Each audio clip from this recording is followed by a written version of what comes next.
Il y a beaucoup de définitions qui sont plus ou moins connues. Généralement, j'aime bien utiliser un petit peu à l'échelle de l'individu qu'est-ce que c'est le développement durable pour nous quotidiennement, tous les jours.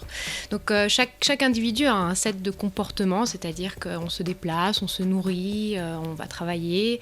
Et dans ces comportements, l'idée c'est d'être attentif en tout cas à être responsable. C'est-à-dire que par exemple aujourd'hui, on consomme, on achète des produits dans les magasins. Consommer local, c'est quelque chose qui est très à la mode, mais c'est vrai que c'est aussi faire attention aux producteurs de notre région. Donc on va avoir peut-être aussi tendance à faire plus attention à ça au lieu de consommer des biens qui viennent depuis l'autre bout du monde. On se déplace aussi, alors on est conscient aujourd'hui qu'il y a des enjeux de pollution de l'air, des enjeux climatiques. Alors quand on se déplace, on sait que ça a un impact directement sur ça.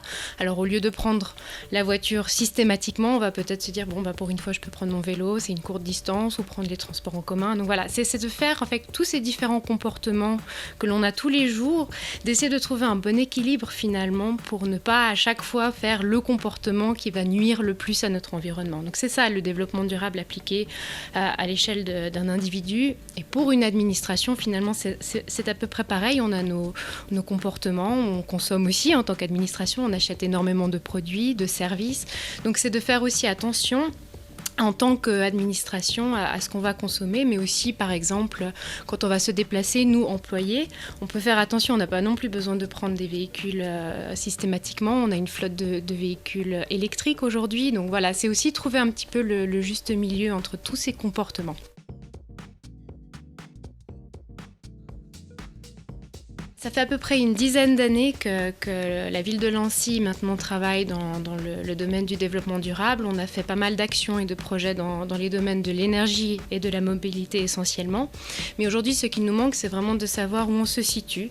D'un point de vue très concret, est-ce qu'on va dans le bon sens? Par exemple, au niveau énergétique, on a de la peine à savoir si on a par exemple réduit de moitié notre consommation. Est-ce qu'on augmente sensiblement d'année en année? Donc il nous manque un petit peu un instrument, un outil pour savoir où on se situe, pour pouvoir naviguer finalement dans la bonne direction. Donc c'est aussi pour cela qu'on a souhaité mettre en place une stratégie, quelque chose de très structuré, de cohérent pour pouvoir coordonner nos actions et savoir vraiment où on va.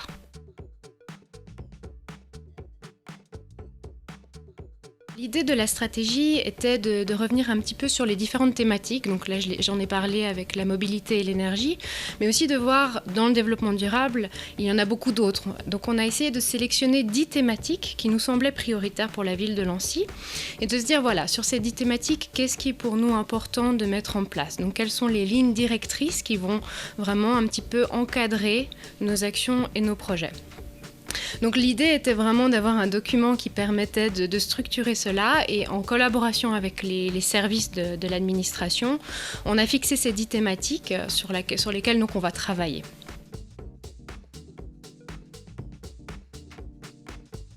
Par exemple, la nature en ville est un sujet important. On le voit par exemple aussi en ville de Genève ou dans d'autres communes.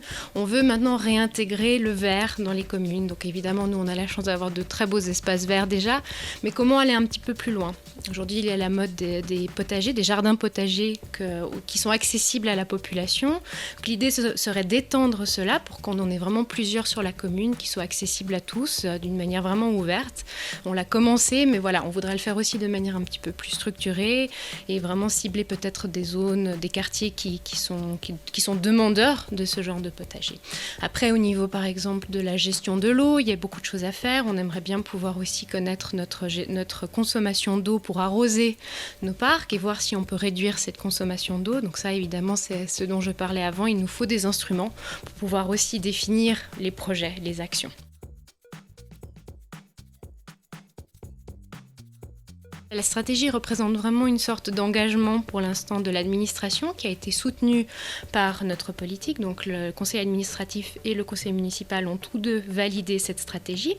Donc maintenant, l'idée est, dans l'année qui va venir, d'établir un vrai programme d'action avec un calendrier. Donc on va vraiment aussi voir au niveau des 10 thématiques lesquelles sont les prioritaires pour en sélectionner 2 ou 3 par année et se concentrer sur celles-ci.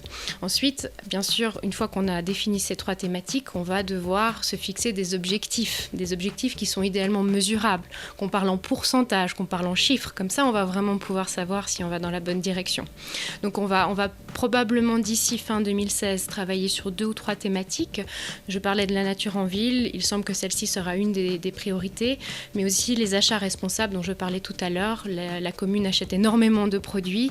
Est-ce qu'il est possible de mettre un certain nombre de critères sur ces produits pour être sûr de consommer aussi de manière responsable au sein de notre administration ?